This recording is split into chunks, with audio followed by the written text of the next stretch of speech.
you told me to see.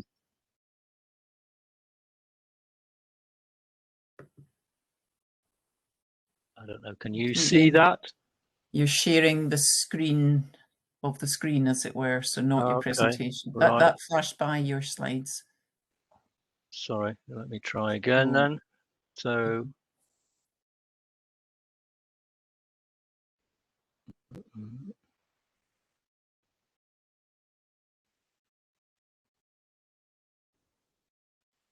this is always it's doing something. No, we're doing the same thing, is it? Heart and mouth moments. Okay. And now we've got to blank. Right. Any use there? No. That looks more promising. Yep. You so can if you see put all that that onto the view, the full slide mode. How's that? It's still showing in the working function rather than the. That's it. Perfect, Ian. Is it? Okay, that's good. All right. Apologies, everybody. Okay, so as Fiona's sort of highlighted, and thanks for the introduction, Fiona, what I'd like to do in this presentation is to illustrate how an understanding of the physiology of yield formation can be used or to help target disease management practice. And in particular, I'm thinking about the use of fungicides here. So why is it we need to be more targeted? Well, disease management faces a number of challenges. Two of the most important challenges, I guess, are the loss of fungicide efficacy through the development of resistance in pathogens to fungicides. And then we have the regulatory withdrawal of active ingredients. And all pesticides, and fungicides included, are under regular scrutiny.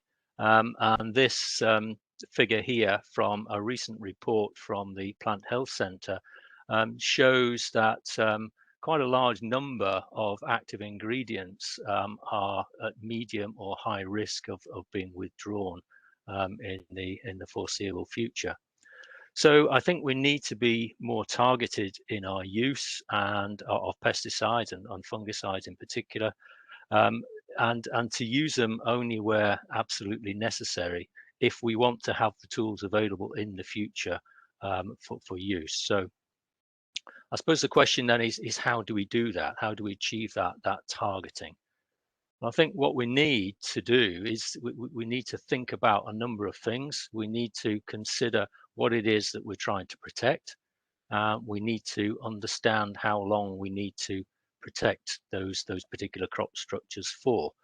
And I think we also need an understanding of how fungicides increase yield. So that's not just about the way in which the fungicides might control the pathogen, but also about how fungicides influence the crop. And then in the sort of final category, I think we need to understand the characteristics of specific pathogens and the way in which they interact with the crop to influence yield formation.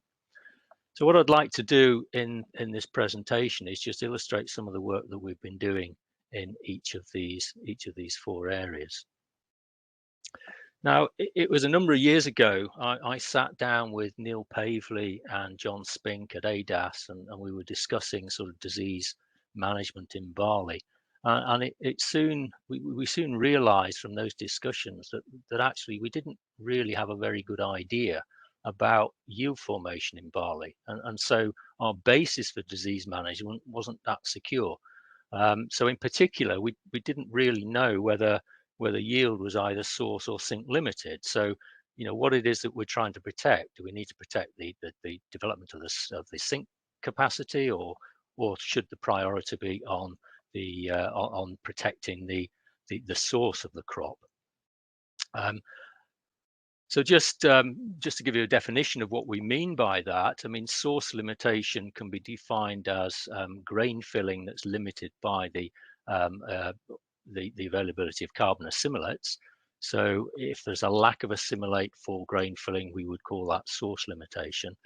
And sink limitation would be defined as those situations where grain filling is limited by the number and the storage capacity of the grains rather than the assimilate supply to fill them. So in these cases, we could have a surplus of assimilate, but the yield is actually limited by the grain number and storage capacity. And we didn't really have a good understanding at the time about whether barley was source or sink limited. So to rectify that, we set up what we call the reference crop project, and this provided the data that went in to form the barley growth guide. And what we did here was to grow crops of the same variety of winter barley at 6 different sites and over 3 different seasons. And they were all grown under a standard husbandry regime. And there were no treatments involved, because what we were interested in was the understanding the variation in yield that you get under sort of standard agronomic conditions. And what we found from that analysis is that the yield of barley was strongly related to the number of grains per square meter that the crop produces, but only weakly related to the mean grain weight, or the 1,000 grain weight. And so from this, we came to the conclusion that yield in barley is largely sink limited. It's limited by the number of grains, the sink capacity of the crop, and that the focus of management and the focus of crop protection needs to be on maximizing those grain numbers. Now, barley produces a surplus of tillers, and it produces a surplus of spikelets, but not all of those tillers and spikelets actually survive to form ears and grains per ear. And this period here, during the sort of late stem extension period, when you get a large mortality, is a period of particular concern or focus for management, in order to maximize those grain numbers per square meter. And this period has also been found to be an important period for the determination of the potential grain size. And by that, we mean the actual storage capacity of the individual grains. There's been this is a period in which the size of the ovary is developed, and there are correlations between the size of the ovary, or the carpel, and the final grain weight.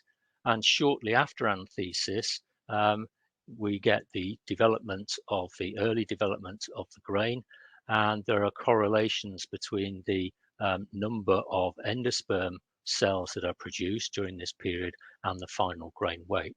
So what it means really is this period, sort of just before anthesis and shortly after anthesis, is a very critical period in terms of developing the sink capacity of the crop. And so this is where the focus of crop protection needs to be.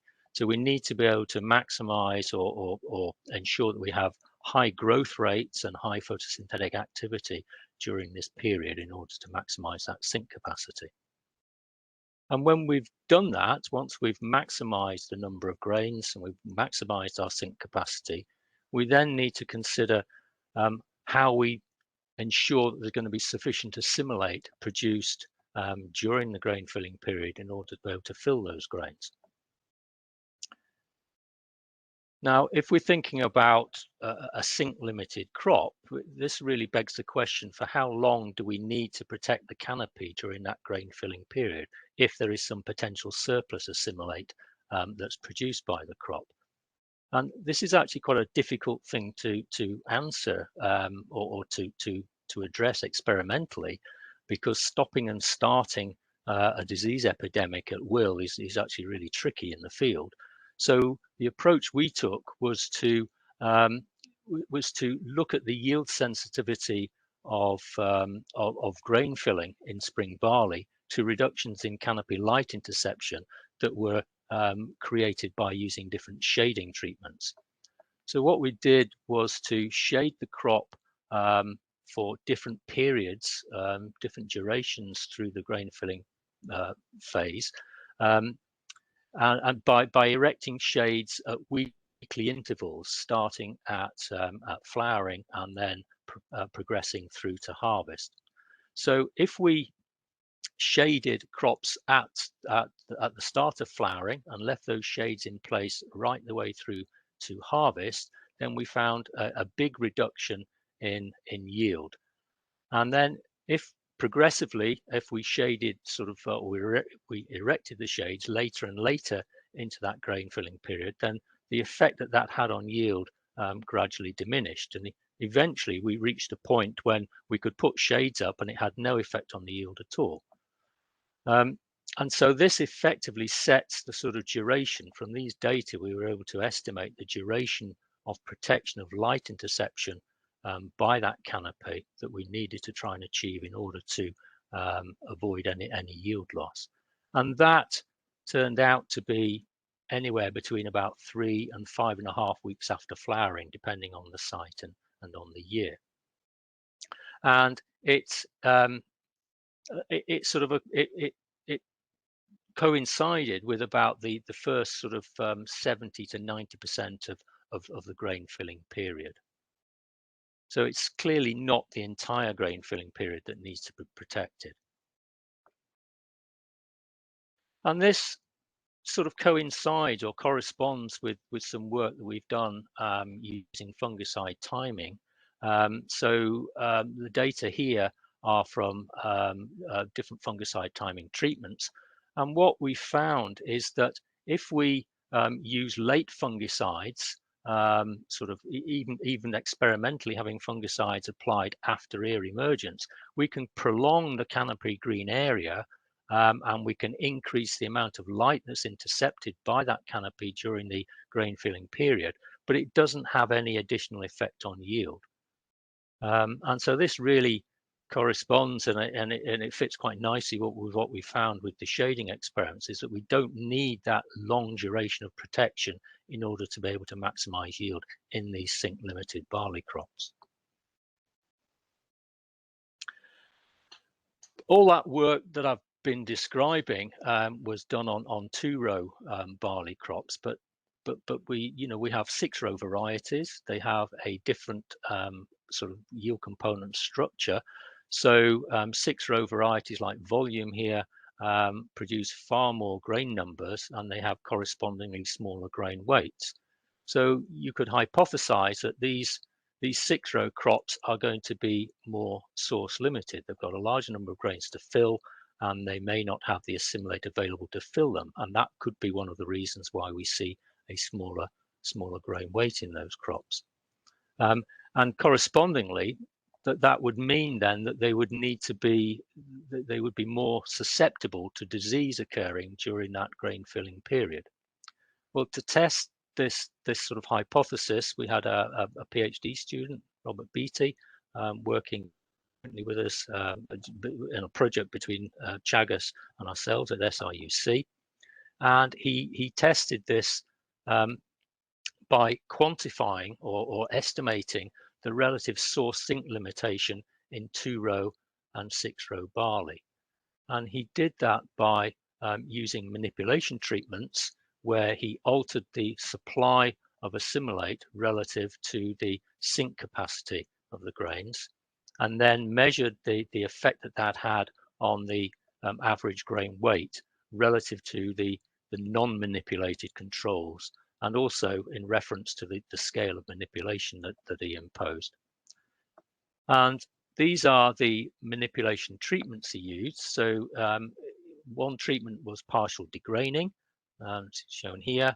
And in this treatment, half the ear was removed. The upper part of the ear was removed by taking out the grains, leaving the remaining horns and ear intact. And this treatment, by reducing the number of grains, you end up having more assimilate available for the remaining grains. So this effectively increases the amount of source relative to the amount of sink. The opposing treatment was shading. This reduces the amount of light that's available and therefore reduces the amount of assimilate per unit grain number. And with row opening, we've got a treatment similar to the degraining treatment, in that by opening up the rows, we're allowing more light to the remaining row, therefore increasing the assimilation and the potential assimilates available for the grains within that row. So we've got treatments working in a sort of opposing directions, and what we would expect to find is that if the crop is sink limited, we would expect to find relatively small changes in the grain weight in response to those manipulations. Whereas if the crop is source limited, then we would expect to find a much bigger response, and a bigger change, either increase or decrease in the grain weight depending on the treatment. And what Robert found is shown here. These are the changes that in the source sink ratio that are generated by those treatments, and these are the changes in the grain weight that he found. And the arrow indicates the direction. The arrow indicates an increase, and a downward arrow indicates a decrease. And he found that the actual changes in the grain weight were actually rather small if we compare them with the scale of the change in the source sink ratio imposed by the treatment. And this would be consistent then with these crops being sink limited. And importantly, what he found was that the volume, which is a 6-row variety, behaved in exactly the same way as Tower. So it would suggest that volume is also a sink limited crop in spite of its larger grain number production compared to Tower. And so from that, then we sort of hypothesize, well, okay, they probably won't need to be treated any differently in terms of their disease management program. And that's certainly what Robert found when he looked at the yield response to fungicide timing, because he found that that was comparable in 2-row and 6-row varieties.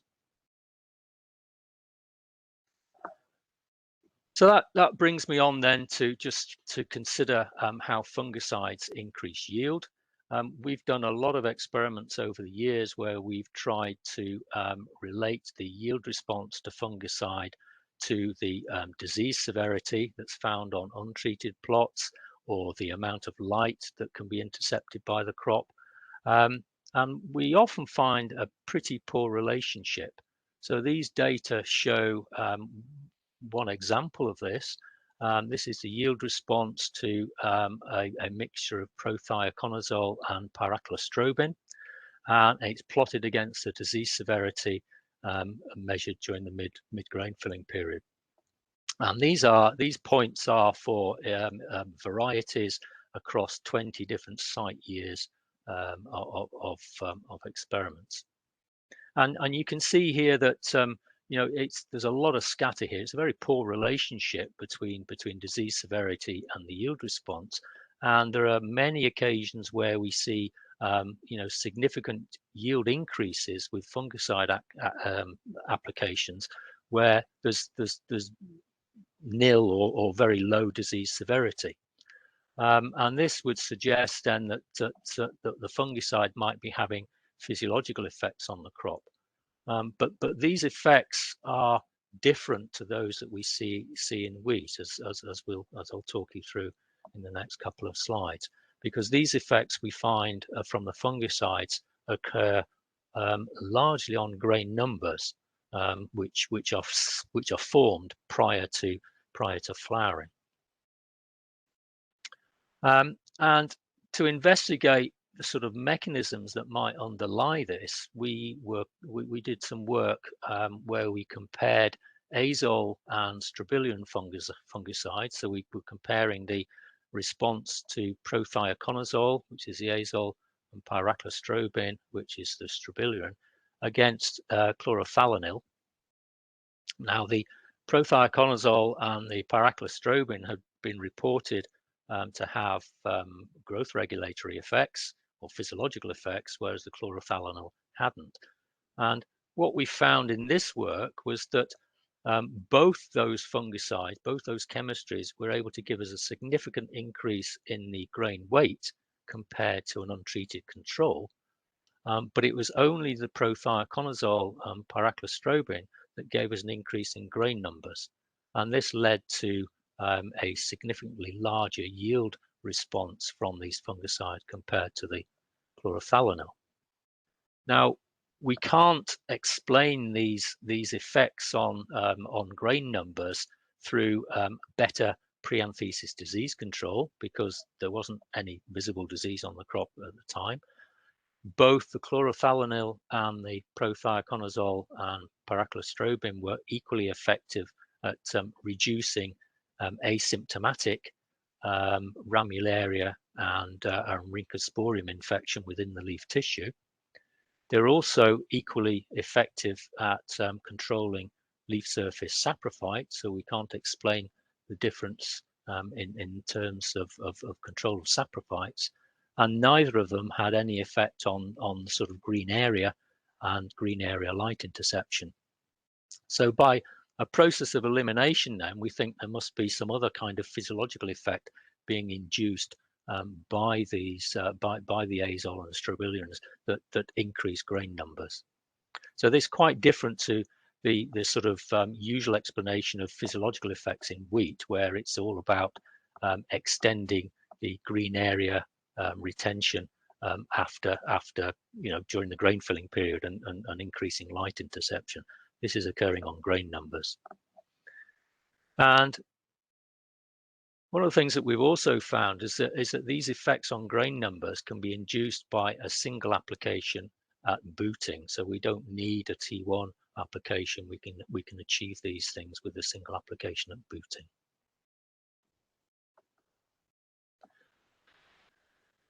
I just want to now just finish by considering some of the characteristics of specific host pathogen interactions, and this brings me to some work that I was been doing with Neil Havis on Ramularia, and Neil and his team have sort of uncovered the life cycle of Ramularia.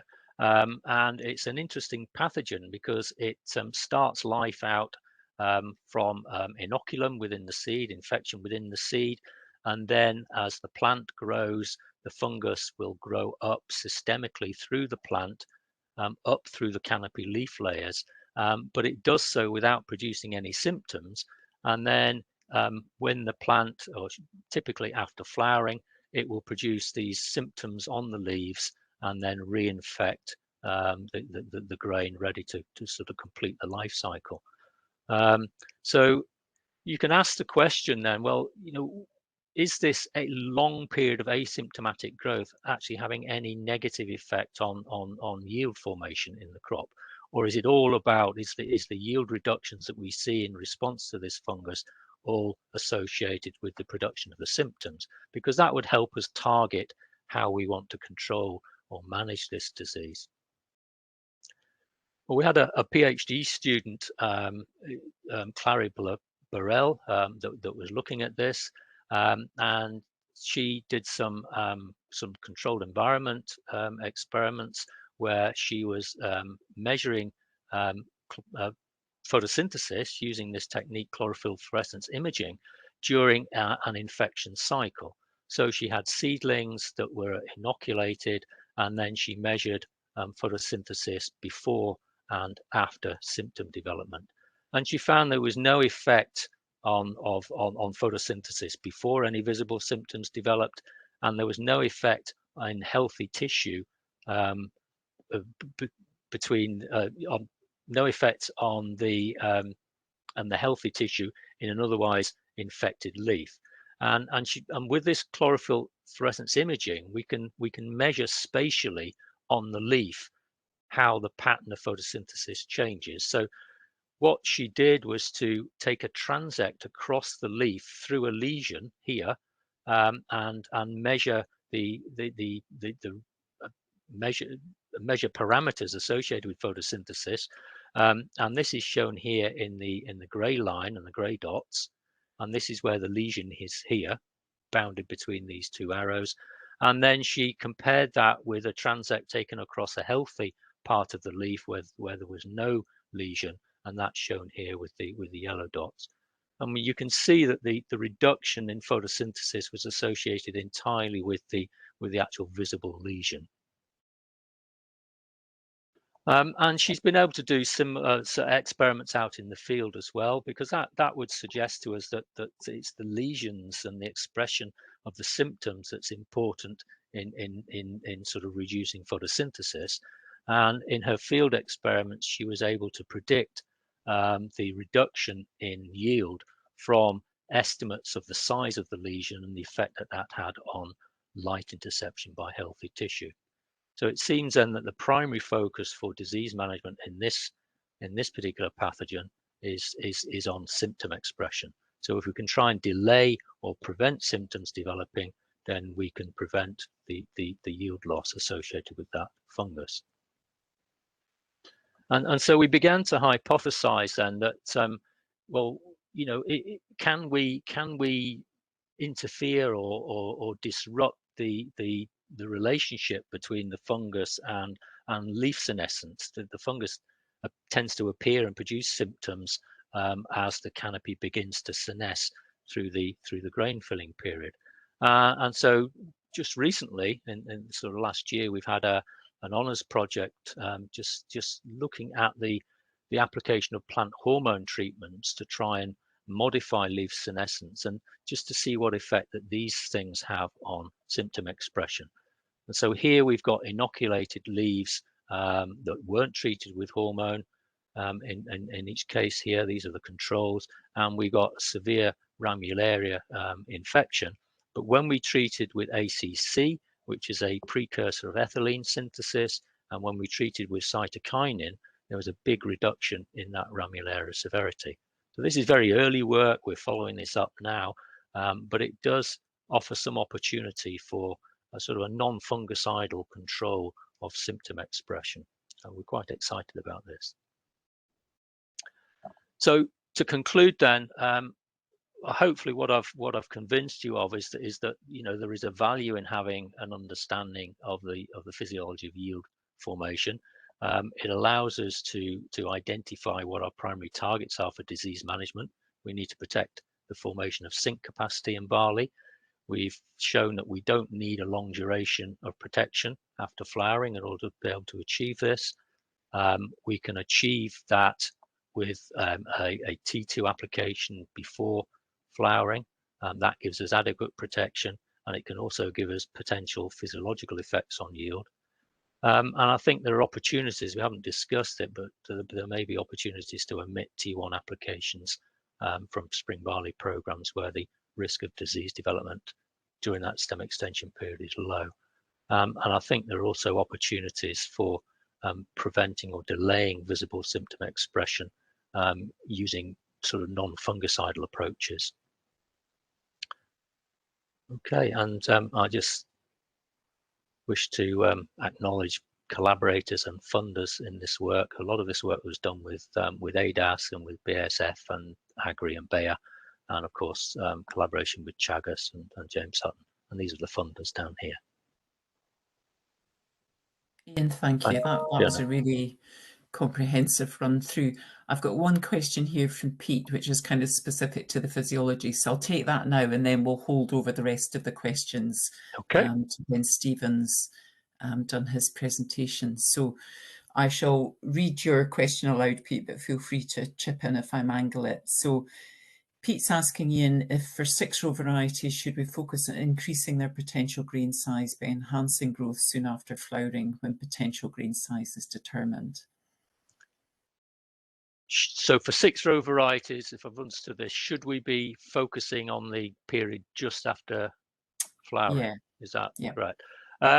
Well, I think, Pete, I think the evidence is it can be just after flowering, but we've also, I think it could be just before flowering, you know, with the carpel size. So I think the jury's still out on exactly when grain size is determined. But yes, I do think that.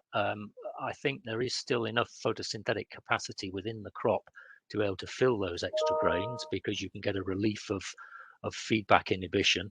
So I think that interplay between grain number and grain size is really interesting. I do think there is a bit of spare capacity there in terms of photosynthesis to be able to fill them if we can increase, if we can decouple that grain number, grain size relationship, I think, and try and lift them both. Thanks, Ian. Yeah, follow-up question then. I mean, given that we tend to treat most barleys before they're flowering, because a lot of products, Hmm. um, clearly their approval stops with flowering. We've gone for that booting to early year emergence stage. So does that has kind of follow-on implications from Pete's question? Um, well, I think ultimately, if we do start to push the crop more towards a source limitation by increasing the sink capacity, we will reach a point when they are closer balanced. And so then we might need a longer protection during the grain filling period in order to achieve that. But I don't think we're there yet. I still think from the data we've got from from those shading experiments that there is Yeah, still a bit of surplus capacity in the system yet. So I don't think we've never found a response to a T3 application yeah, that we've needed.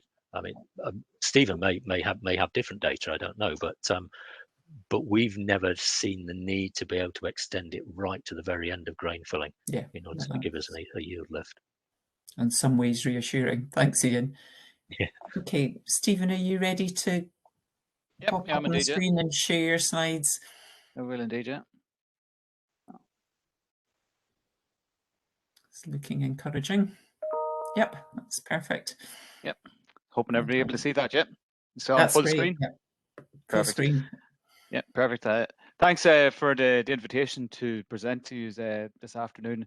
And thanks for Fiona for asking that physiological question straight away, because being honest, I wouldn't be able to answer any physiology questions.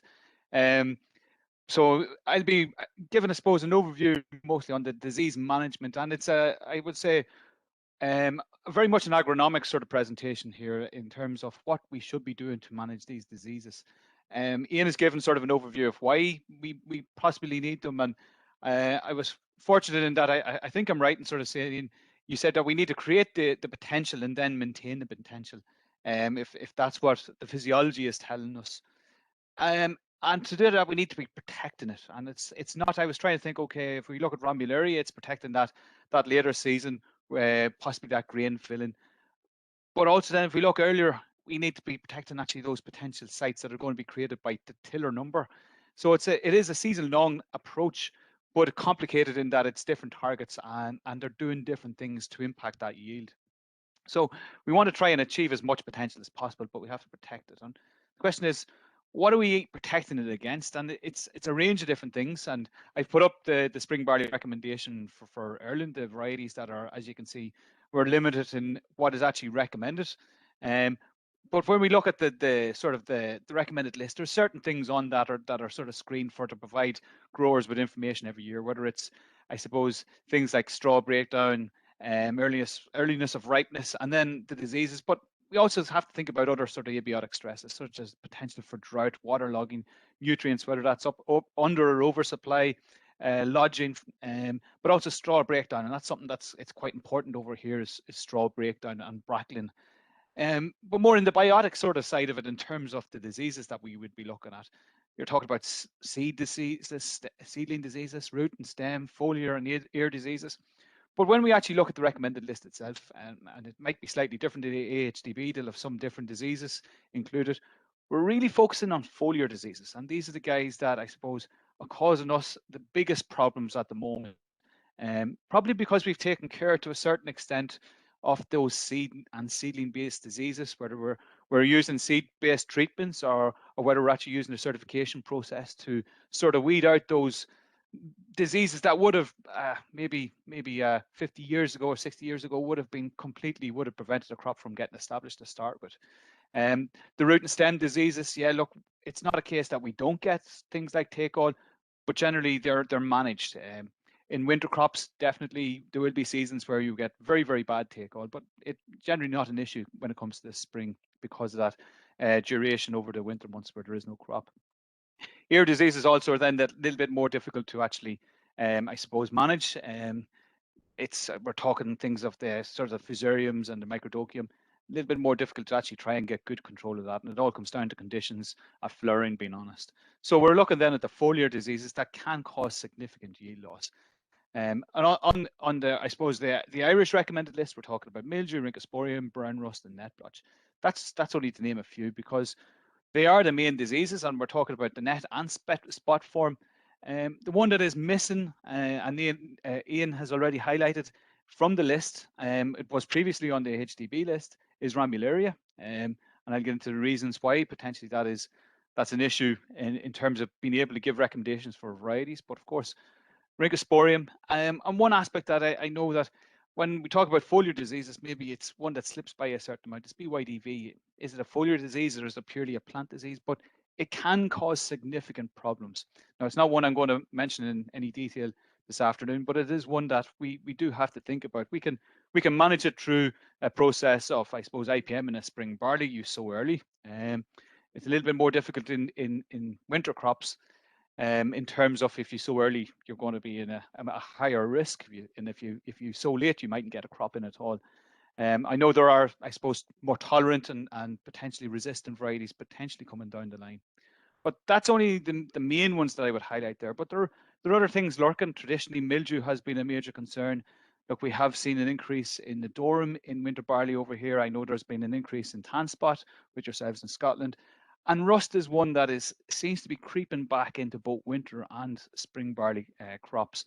And it's definitely one that we would be keeping an eye on because we have seen a little bit more in the last number of years.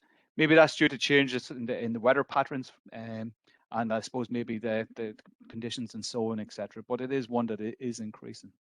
So why are these diseases a problem? And I think it is something that we need to think about whenever we're, I suppose, devising strategies to control them. And look, come from Ireland, I'll put the map up of Ireland from a rainfall radar perspective. And this was it. This is what's forecast this Saturday. Okay, it's not typical, I suppose, of a spring. Well, you could argue it is typical of spring. It's a rainfall basically moving from the southwest over the country and eventually making its way over to the west of England and through Scotland. Rainfall in itself isn't just the problem. It's also then what comes with it in terms of temperatures. And this is the temperatures for us at this time of the year. We're talking into the mid-teens. So nice and wet and nice and humid. And those temperatures will just continue through the winter months into spring. And it's those conditions that are ideal for the disease. Look, they are ideal for our winter crops. They are ideal for our spring crops come the springtime. We tend not to run out of water. We tend not to be too cold over the winter months that will kill a crop. But they're ideal for the diseases also. So it's something that we will have to battle and we will have to try and control and manage. So managing the disease concern is the why. Why is it a concern to manage the disease? And Ian has put up a number of different slides that shows exactly why. But I think it's always worth highlighting in sort of exactly what we're doing, why we're actually trying to manage it. What are the management strategies we can use, and how do we maybe put these into place? And just to give an idea of why we would be concerned, this is a trial that was conducted in Oak Park over here in Carlow in 2019, a winter barley variety called Pixel. So it has a good yield potential. But what we can see here is that in trials here where we cover sprayed for various other diseases. The variety has a weakness now to Rincosporium and a weakness to net blotch. So we did put on that earlier application. But we left it untreated on the right-hand side. We left untreated to Ramularia. And on the left-hand side, we have a Ramularia control. You can see that we got very little Ramularia on the final leaf too at the time of assessment, while actually in the untreated, we're over 40%. And the difference in yield is astonishing. It sort of hammers home to us in terms of, okay, this is what we potentially could be losing if we're not able to manage this disease in the field. Now, and that's taken into account that would we have lost further yield if we hadn't, I suppose, cover sprayed for diseases such as Rincosporium, net blotch that would have been present in these trials earlier in the season. So, and that's I suppose, when we look at the plot like that, we can look at it purely from the tonnage that is harvested. Of course, the quality in the treatment on the right-hand side, the untreated, will be significantly lower. Not only that, you can see that the plot itself has brackled significantly. Fortunately, in this case, it brackled so much that actually the heads didn't fall to the ground. The combine was able to pick up everything, but it had a serious impact on, I suppose, the quality of straw that would be coming off this field. And in a year where I suppose there's a surplus of straw, farmers will have to pick of what they potentially want. And if you're a farmer that is looking to bed horses, for example, or something like that, you're definitely looking the left instead of the right. So it's about understanding that it's the whole aspects from the tonnage through to the quality that can be lost. And that's, in this instance, is only by allowing one of those diseases in, unfortunately. Now, the variety pixel we know has we think, I should say, has an increased susceptibility to Ramularia compared to others, but it's probably a very small difference in terms of resistances that are potentially there. So it is a concern. So what potentially are then the solutions? And I'll put up the old basic integrated pest management sort of triangle, where we have on the lower level of this, look, if you prevent and you suppress your problem, you won't have a problem. But of course, it's easier said than done, and you have to move to your next step. Once you prevented it, does it stay prevented? And you have monitoring. You make some decisions on what's in the field. For example, Ian actually mentioned it there that, look, if there's no Rhynchosporium earlier on, can you omit that first fungicide application? And that is integrated pest management. That's a decision process being made. And then, of course, the non-chemical is the non-chemical means of doing it. Pesticide selection is then basically your last resort. But of course, you want to be looking at trying to use as limited an amount as possible through to an anti-resistance, and eventually then to, I suppose, see what has happened and can you make further decisions on that. Basically, it is growing a crop is going to be a whole process of making decisions and acting on those decisions, and acting on the response that actually has happened from what you've done previously. So over the next few slides, what I want to try to do is break down some of these, I suppose, levels or layers and sort of look at them from a disease management perspective. Now, a lot of this you might regard as some of the most basic sort of principles of disease management. But again, when we actually get out into farmers and talk to farmers about some of these things, you'd be surprised that actually, look, it's simple for us to actually sit and say you need to prevent and suppress. When you get into the real world and the farm level, a lot of this does become a lot more difficult, and a lot these decision makings are I'd like to think they're black and white, but there's a lot of gray in the middle there. So in each one of those will have an impact on the following level.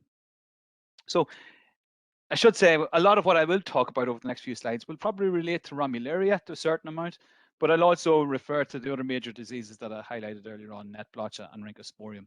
But in the Ramularia, I think the one reason that I decided, or I would like to use it, I suppose, as a bit of a model, is that it's a relatively new disease. As Ian sort of highlighted, it is one that maybe it's unique in its sort of impact in that it's not necessarily throughout the whole life of the crop. And if we can manage it to a certain point, we may be able to just capture as much yield as possible within that. So it's sort of treatment layers within an IPM sort of control aspect. It will be interesting. It's an interesting sort of model, I would think. And I'd like to go back to 2000 or I suppose late 90s, actually when this disease started to arrive, because I don't have a picture for it at that stage, and went back over looking at our files that would be on our shared drive, and my predecessor would have identified it but didn't take any pictures. So I take pictures the whole time now, try and remind myself what it actually looked like. But one thing I would say, it is the foliar disease that you often don't see it until it's too late to do anything about it. And that really, from that whole aspect of IPM, becomes quite difficult, because if it is about the monitoring, etc. And I'll get into that in a second. So, as I say, the very first layer of that sort of triangle is the preventing and suppressing. And I put up the copy of the recommended list from Ireland again, and I say, look, yeah, you can clearly see for some of the diseases maybe there you might be able to prevent them completely. Mildew, for example, we know that the spring barley varieties that are being recommended in Ireland at the moment are all based on MLO-based resistance. So there's a very strong and high level of resistance there. So we can prevent it or suppress it very, very well. When you do start to see with the other diseases such as Rhynchosporium, they're middle of the road maybe, we probably can prevent it, or we can, I suppose, suppress it, maybe not prevent it, similarly with brown rust and net blotch. So there is potential to choose the varieties that are going to be resistant. The Ramularia is the one that we don't have up there, and I'll get into that in a second.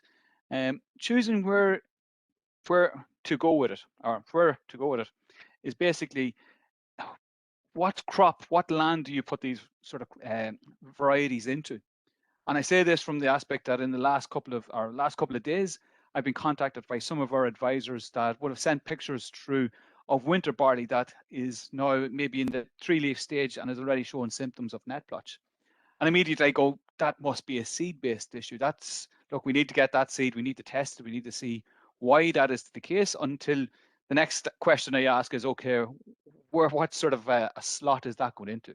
And in the instances where this has arrived, this is going into winter barley following winter barley, or winter barley even following spring barley in one instance. And okay, there must be a decision for the farmer to do that, but clearly that is putting those varieties potentially under a lot of pressure immediately. Now, whether it's a spring barley that has popped up and is showing the symptoms, or whether it's the winter barley itself that is showing the symptoms, is something they don't necessarily know. But immediately, it has an impact from prevention and suppression. You're already putting a variety in there that is going to be, I suppose, under a lot of pressure. And choosing the variety then to do that is going to be very important. And similarly then with the sowing of the crop, if we think about the spring barley, for example, if we sow a spring barley crop in I suppose late winter, which might be a tendency to do, will it perform similarly for say Rhynchosporium in terms of its resistance? I think the experience would be that a lot of the spring barley varieties here that might be 5 or even 6 in terms of their ratings would probably be more akin to a 3 or a 4 if sown in I suppose in late January, early February, because it's become under that increasing pressure. So all these sort of aspects will have an influence on how we prevent and suppress that disease, and will have an immediate impact and how we then go about controlling that later on in the season, and whether that pressure is going to be there or not. So as I say, look, the one that was missing is Ramularia. And the varietal resistance, look, we have limited data is really available on resistance to Ramularia. I know it is probably a focus in a lot of breeding programs at the moment to try and tease out, is there resistance there? I think a lot of the problems probably is due to relationship of the disease with its environment, but also an inability or a difficulty in diagnosing the disease itself. And I put up a couple of pictures for that we would have seen in 2021 this year, that I'll be honest, I wasn't certain whether we're Ramularia or not. Okay, the picture on the right, spot form and net blotch, I'm fairly confident of that. But from the advisor that sent it to me, they weren't sure. They didn't really know. The case in the middle, again, I wouldn't be 100% sure whether it was Ramularia or not. And definitely the spring barley on the left, I got those samples and I wasn't even sure. I wasn't convinced. I saw no spores. I tried to culture. I don't believe it was Ramularia, but it really looked typical of Ramularia. So there is a difficulty there in terms of, first of all, being able to diagnose and being able to sort of score varietal trials. And that then is also sort of exacerbated by the difficulty to actually have reliable information. Now, I do believe that there is some level of resistance, maybe it's tolerance to Ramularia. Between certain varieties, having walked lots and lots of plots sown at the same time, you do start to see differences between the varieties, subtle differences, which if you, based on what Ian is sort of describing in terms of the ability, the amount of sort of duration in green leaf that we require, that maybe those subtle differences are sufficient from a disease management perspective to maximize the yield and limit its impact. But it is something that we really do need a lot more investigation on to be able to get that very first layer of this IPM aspect and getting varieties that are able to prevent, suppress, or even we can be confident won't suffer the same amount from the disease as others. That leads us then to, can we limit the initial inoculum? And I suppose that question does lead us to where that inoculum is coming from. I know the aspect of the seed is a major component, but it's not the only component. And I think that's something that we have to remember in terms of how we recommend, or we make recommendations, that Ramularia is not just a seed-borne issue. We do see that there's inoculum coming from, in this instance, a volunteer wheat in a field. It was easy to find Ramularia on it. This is again 2019. Very easy to find the symptoms and very easy to find sporulating lesions. And indeed, then in some of the dead leaf material that would have collected from the stubble after combine harvester in spring barley, masses of spores on dead leaf material. So the inoculum is in the environment. It isn't necessarily just in the seed. But then again, it is in the seed. So it is this sort of a convoluted or complex sort of aspect of the life cycle and where that inoculum is coming from. And if we sort of have to accept that it's going to be more difficult to prevent inoculum arising, because it is a number of different sources. But if we take the seed stock, for example, this is some work we did in Ireland. We looked at all the seed, a sample from all the seed that went for certification over a number of years. We were able to find it with PCR in, I suppose, in the samples that we say were infected, we could see that over 50% had detectable levels of DNA. I say detectable because potentially would have been in there. We weren't able to detect it with the technology that we were using, just qPCR. We did see some differences between the spring crop and the winter crop, in that there was a higher, I suppose, a higher detection or frequency detection in the spring crop. Now, why that might have been the case, I'm not sure. I should say we have the data for 2017. I just couldn't find the graph that I would have had it on. But again, it would have been higher than the winter. So potentially there may be some differences there in the seed stock, or potential to decrease it or manage it within the seed. But I do question about how that would impact in terms of the overall disease cycle.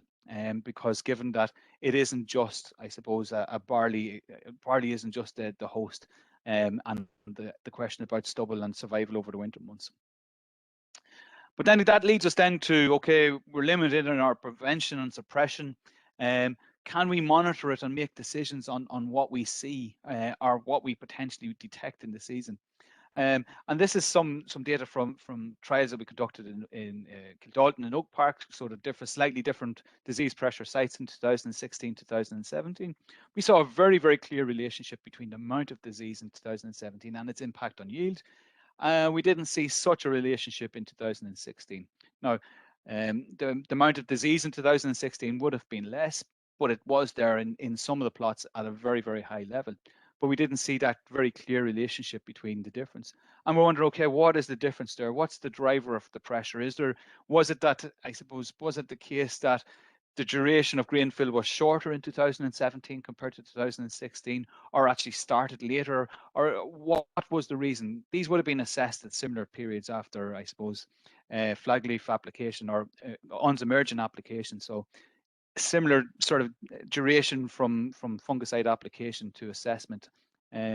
So trying to understand that is what I suppose is the question that we're sort of asking, because if we are trying to monitor something, we need to be able to, or make a decision on, we need to know what we're going to try and base it on. And I think that is something that we do need to tease out a bit more.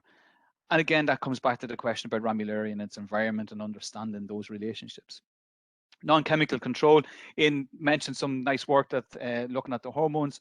We've started a project with partners in UCD and Galway and Trinity, looking at potential role of endophytes or peptides to actually control Ramularia, and to see, look, is there something that we could do from a plant health perspective?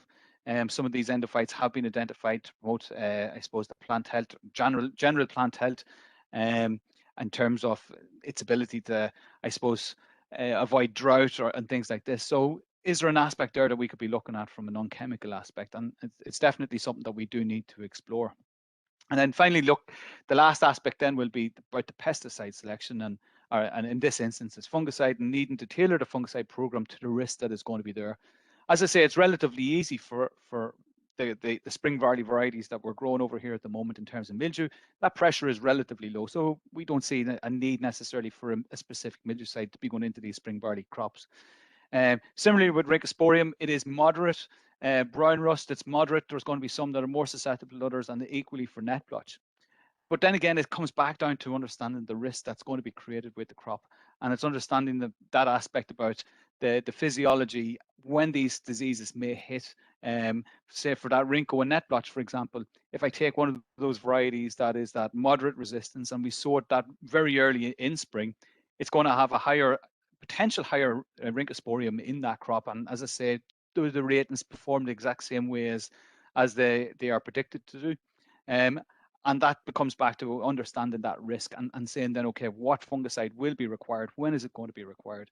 And I suppose some of the work that we would have conducted in terms of spring barley and also conducted in winter barley would be that we're looking at that early season disease control, and these would be our recommendations, that you need to be looking at that mid to late tillering, basically to maintain those tiller numbers.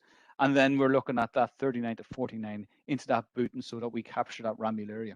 The question then from the aspect about waiting till the head is out, we see that from, I suppose, our perspective, where there's a high Ramularia pressure, that leaving it that late, you probably run the risk of allowing Ramularia to develop and actually then you lose that potential yield that you could have captured. So it's about understanding the risk and what is its potential impact, and that's not just in terms, as I say, of the variety resistance, but it's where it's put in and understanding those conditions that it'll come under.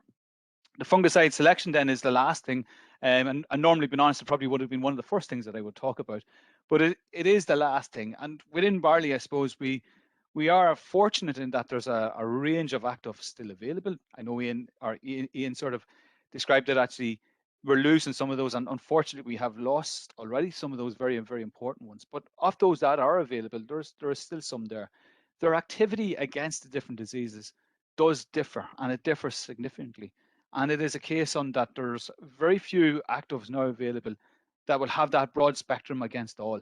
And this is where we do need to be very careful in our selection of fungicides to, I suppose, that last slide where we're looking at the risk, because it is a case on if you are a high risk of net blotch, even though that variety might be medium, there's probably going to be a risk about where you put that and when you sow it, for example.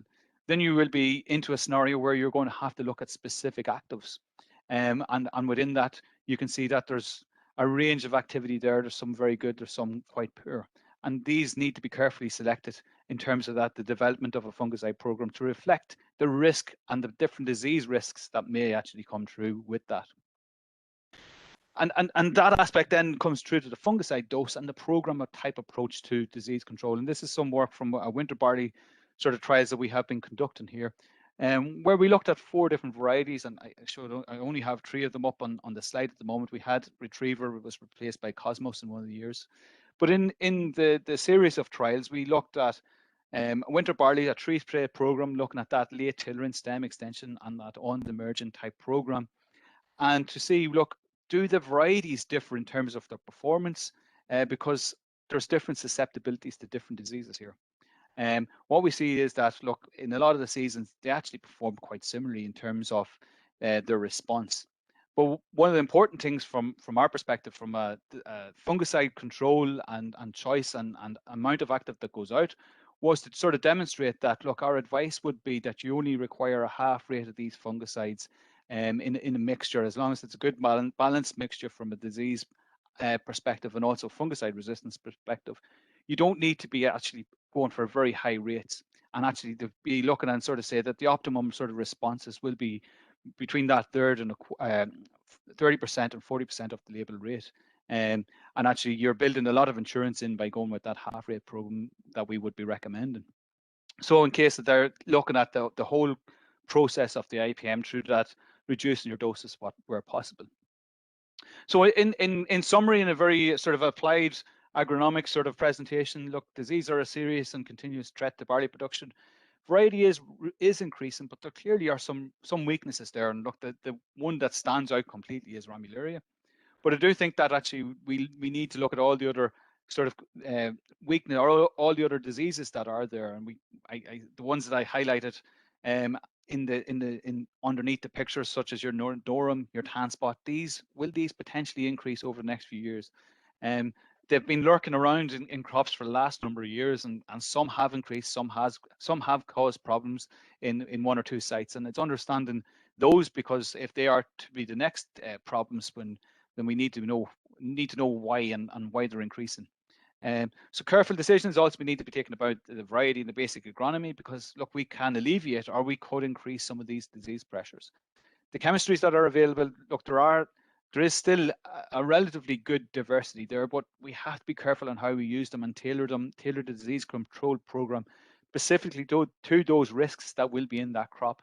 New actives are on the horizon, but whether they're actually going to make their way across the barley and be active in barley is another thing to come. So we do have to look at the basic principles of IPM, and it is something that when we speak to our advisors and we speak to the farmers at that field level, it is something that we highlight very actively now, that actually we have to look at the different components of disease management, and it's not a case of building a control of diseases purely on fungicides. So just to highlight some of the guys in Chagas, Jim and Deirdre, that would do a lot of the field work, and previously in the EPIC project looking at the Ramularia, Joseph Mulher and Henry Chryson. So thank you very much. I'll stop sharing. Stephen, thank you. As ever, you packed a huge amount I in. did. So I think we've got a sort of nice line of discussion developing around inevitably ramularia. That's one of, the major challenges for us to manage. And then maybe if I give the other diseases space too. Maybe if I could take chair's privilege and ask the first question. I mean, you obviously got astonishing yield responses this year to ramularia control. And so I think from your slide there, it was over 2 tonnes a hectare. And we would normally think about 0.4 as being the kind of average. And Ian, going back to what you were saying, if we sort of reference this season where in Scotland we saw ramularia come in relatively late, where for all we saw quite a lot of it, we were hopeful that it hadn't particularly damaged yield because it was into that flat bit of your graph, Ian, where, the green leaf area retention was less important. So kind of just to compare and contrast, Stephen, sorry, I'm asking now rather a long question here. I can see the look in your face going, where's she going with this? You made a point about it being all about disease pressure, but is there that piece about timing? So is that late infection of ramularia that we saw this year something less to worry about? It's a difficult one. What I would say, Fiona, is to start with, the picture was from 2019, but it was mirrored this year, being honest, from in our winter barley and our spring barley. And I would say when I look at the winter barley and I look at Pixel, for example, we see some very big yield responses from ramularia. In the same field, we have cassia, and its yield responses are much more, I suppose, moderate. Like we'd be under a ton yield responses even from the most robust fungicide program. And when we look at the two of those, it is a case that actually there's a difference in terms of its ripening. So Pixel seems to be a quicker or an earlier developer, but cassia also, in the terms of its development of symptoms, are that little bit later. So it is pretty much in line with what sort of Ian says, that if you can get over this point, its impact isn't going to be so great. And I think that's probably what we are seeing in terms of the I suppose the difference are in the Pixel, for example, in that type of a variety, where we see very high levels of ramularia developing quite early on, and it's probably that aspect of it. I should say that even in 2019, we saw ramularia as early as April, in the end of March and April in Pixel, where it wouldn't have been as evident in other varieties. So some susceptibility, but whether that's just purely related to, I suppose, the physiology of the crop, we don't know. Thanks, Hope that Stephen. answers the question, sort of. Well, I suppose the point is we don't know the answers. We're all struggling in this ramularia space at the moment. Neil's made a point about spore trapping, but I think we'll come back to ramularia and that kind of environmental drivers. We've got a few other specifics coming up. So again, Neil has asked if you've seen any bipolaris in Irish barley crops in recent years. No, I've come across none. The one that sort of stands out to us at the moment is Nodorum, Parastagonospora nodorum. It is definitely there. It sort of isn't necessarily a major problem, but in the odd crop it can be. But I haven't seen any of bipolaris, no. Okay, and actually the questions that are coming in are all about ramularia, so we'll just continue in this theme. So Tom, you've asked about rapid detection tests for ramularia, but I suppose that's where the issue is, that it's often within the barley, so detecting it doesn't actually tell us what develops. So Stephen, is that your experience, or where would you go with diagnostics here? I think the diagnostics the rapid tests, we can do rapid tests. There's not an issue with that. It's the question about, well, what if we do detect it?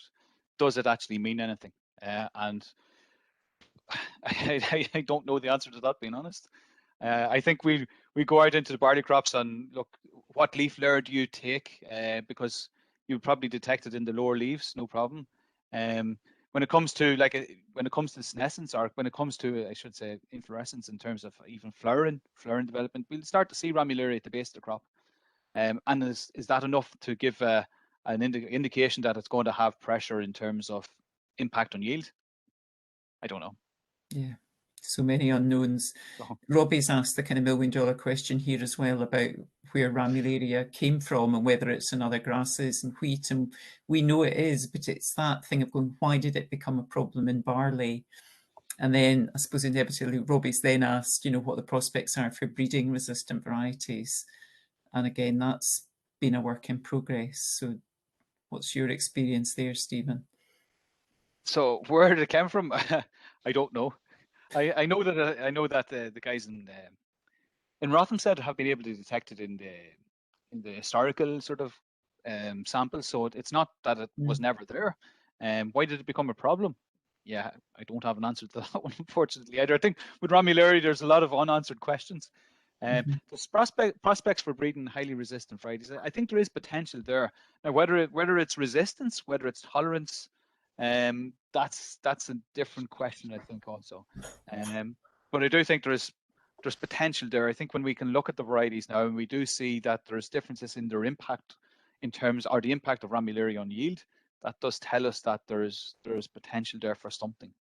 But the difficulty being able to diagnose the problem and being able to reliably have, I suppose, from a breeding perspective, being reliably able to get good data is going to be a problem. Yeah. No, it's a strange one where, it almost, Robbie, it behaves like an endophyte, and it's the fact that it suddenly switches into this spot-forming, damaging form. So it's almost, I often think it's not resistance we're looking for, it's just that the barley didn't react to it. If we could kind of switch off those triggers at the end, maybe we could just live with ramularia, as other crops clearly do. Yeah. I would say that there is also an aspect that we never, I suppose, no, I wasn't in the game back when, I suppose, when it sort of started to become a major problem. But speaking with, I suppose, some of the farmers and some of the researchers, a lot of the case might have been that they might put on the last spray, walk away, and sort of, I wouldn't say ignore the crop, but it wasn't the case that it would have been looked at to keep it green and really keeping it green. And when the strobilurians or the QOIs came in, they sort of changed the game to a certain extent. They demonstrated that there was yield to be captured that wasn't being captured. Now, whether that was purely from ramularia or other diseases, I think there's an aspect of that potentially also. Yeah, almost like we created that window for it. I'm just going to go back to a point that Neil Havis made that was about when we detect spores in the environment, which of course is a kind of, it goes with the, can you detect it in the plant? Can we detect it moving? But you sort of referred to those environmental factors and drivers, which we don't understand enough about. So do you want to make a kind of point about the weather drivers there? I'd say Neil might be in a better position for me. Feel free to chime in, Neil. Yeah, but yeah, I think we looked at, within those trials, we looked at the leaf wetness as an indicator, and I was looking at the data again when I was doing the presentation. There's some, I suppose, there was a higher pressure in the 2017 season, and when you look at the leaf wetness, there was a higher level of leaf wetness or hours of duration of leaf wetness around stem extension. But in 2016, there was quite a lot also, but it didn't develop into the same level of impact on yield.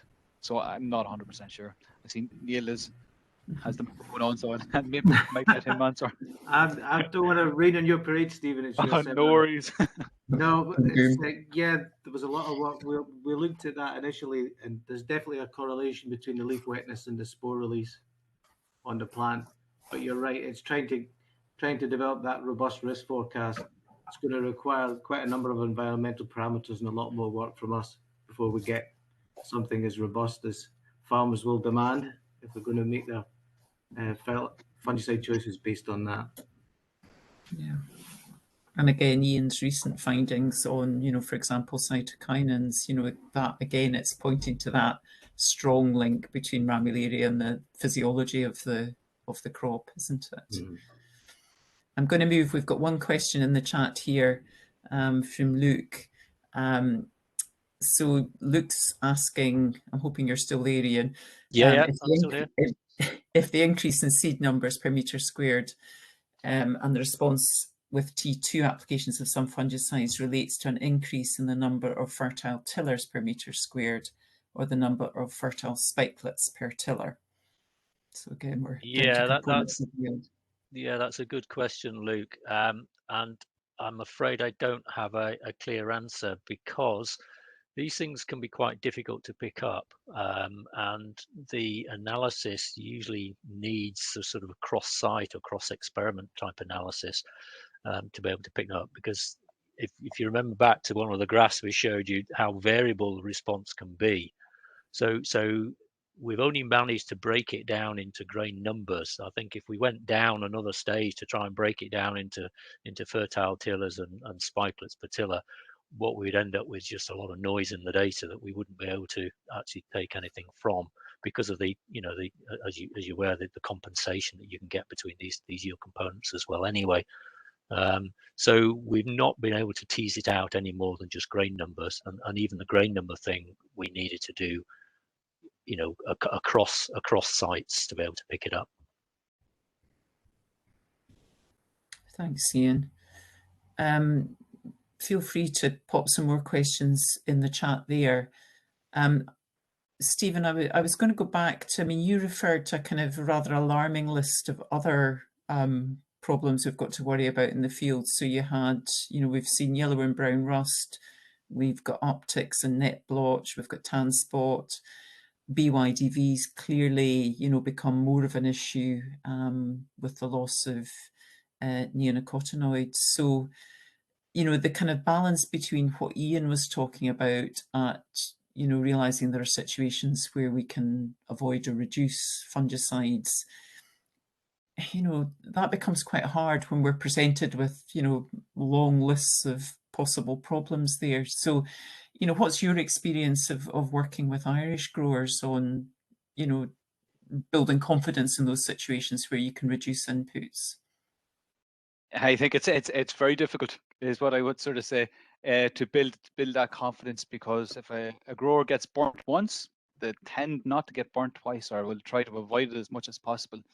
And I think even, I suppose, one of the things this year would be, we had a lot of rhynchosporium in spring barley, and that would have been early application, would have been potentially a little bit delayed because of May was very wet.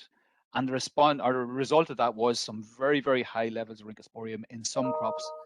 That then required even more fungicide treatment to try and hold them. Now you could go back and look at the whole agronomic sort of approach that the grower might have taken, and so you would say, okay, well, why did you sow at the end of February? You were into a scenario that, look, you're probably going to be in a high disease pressure there anyhow, and you can't, the sort of flexibility that you have in terms of that first application is going to be removed. You need to get that on time, and if conditions don't turn right, he's into a problem. So it is very difficult. And I suppose that's where, as I say, you need to look at the risks and weigh up all the risks that are going to be there. And that's a case on exactly in choosing the variety, where it goes, and when it is sown. Those sort of things will determine to a lot what will come afterwards, to a certain extent, because we can't predict the weather. And that is the problem, being honest. And for that grower that sowed in the end of February, and it turned wet in May, if it hadn't turned wet in May, he probably would have had a massive yield, a bumper crop. Unfortunately, he lost some of that to rhynchosporium, and he lost some of his profit because he had to put on very expensive treatments to try and hold it. So the answer is, it's difficult. Yeah. Otherwise, we wouldn't have all these brains in one room thinking about it. No, and interesting, you presented a lot there about varietal resistance, which, you know, we know is something that growers are very comfortable deploying. It's kind of a win-win that, you know, you can protect and you know, rely on that. But again, we have very few examples that are, or no examples that are resistant across all those potential risks. So, you know, do you see that being something that's going to remain as a kind of key pillar in, you know, reducing our reliance on pesticides? I will say the one thing, when I put the presentation together, I thought, okay, I'll put the Irish spring barley sort of recommended list in, and if we look at that list, okay, say that there's moderate resistance to most of the things there. But let's see, if we look at the genetics that are coming behind practically all the varieties there, it's a very, very narrow range, or a very narrow level of diversity. and that would be to some extent a concern, because look, if we decrease sort of the resistance, or if there's an erosion of resistance to one, we could lose it very quickly to all. And I think there was from winter barley perspective, like Tower, when it started with us, was actually quite a good, robust variety. And growers would have grown it from a winter barley. Number of growers would have grown it very, very well. By 2018, it had completely collapsed to spot form and net blotch. And it was out of the blue. We hadn't seen spot form and net blotch over here, I suppose, for maybe 10 or 15 years at any level. And all of a sudden, this variety is completely hammered with it. It killed the variety, being honest. And that would be a concern in that aspect, that, yeah, pathogens will change. And if the diversity isn't in the varieties, we potentially could lead into problems. We could have problems. Now, I have to understand why those varieties are on the list, and the genetics are very good from a yield perspective and some of the other components perspective, of course. Yep. Robbie's made an interesting point here about, you know, whether we can manage, you know, either delaying senescence or, you know, bringing it forward, which we can certainly do with glyphosate. But I mean, either of you, you know, is there a role for that piece around trying to promote senescence or delaying it? Is that where your cytokinin work comes in, Ian? Well, that's where it started, because we were interested in the possible link between leaf senescence and symptom expression. We've still got some way to go to sort of, you know, try and unpick cause from effect, because the cytokinins and the ACC treatments might actually be working independently of leaf senescence. So they may be having a more direct effect in some way through antioxidant sort of activity.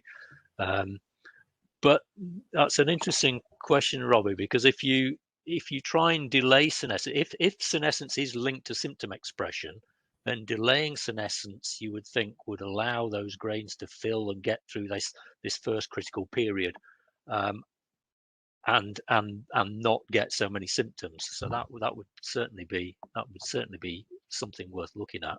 I think promoting senescence, you then run into the issue about if you're trying to maximize your grain numbers and your sink capacity, then you run the risk then of not having enough photosynthetic activity to fill those grains. So that might be less profitable sort of avenue to explore. But I think delaying senescence is certainly worth looking at. Thanks, Ian. I think delaying senescence is a great idea, but we still need to be able to harvest the crop. I mean, yes, that's the risk, of course, yeah. You don't want it to go too far. Yeah. So if we find that what we can do is actually, you know, if we can do this through free radical scavenging or antioxidant activity, but it doesn't have, you know, it doesn't prolong the green area so late that it makes harvesting difficult, then we're in a win-win, I think. Good. I've got one final question here from Tom, which is, you know, I think quite a good one to finish on. So whether we go back to land races to look for resistance to various diseases. So yes, I mean, that idea that we've gone down a bit of a genetic bottleneck, and I know that the land races is a, you know, a big interest to us at SRUC and you at JHI. So yeah, any final thoughts on that, Stephen, Ian? I think the land race is an interesting one, whether it's resistance or whether it's actually an aspect of the overall agronomy and getting back to that delayed senescence aspect. Yeah,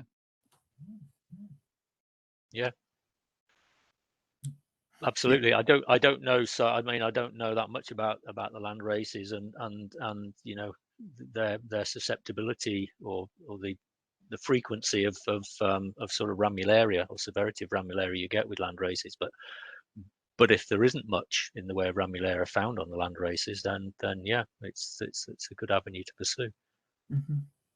Good. No, that's a good note to finish on. Donna, you were going to share a slide about the next seminar, but I mean, just to thank everyone for attending and to say that, I mean, clearly this is part of a series.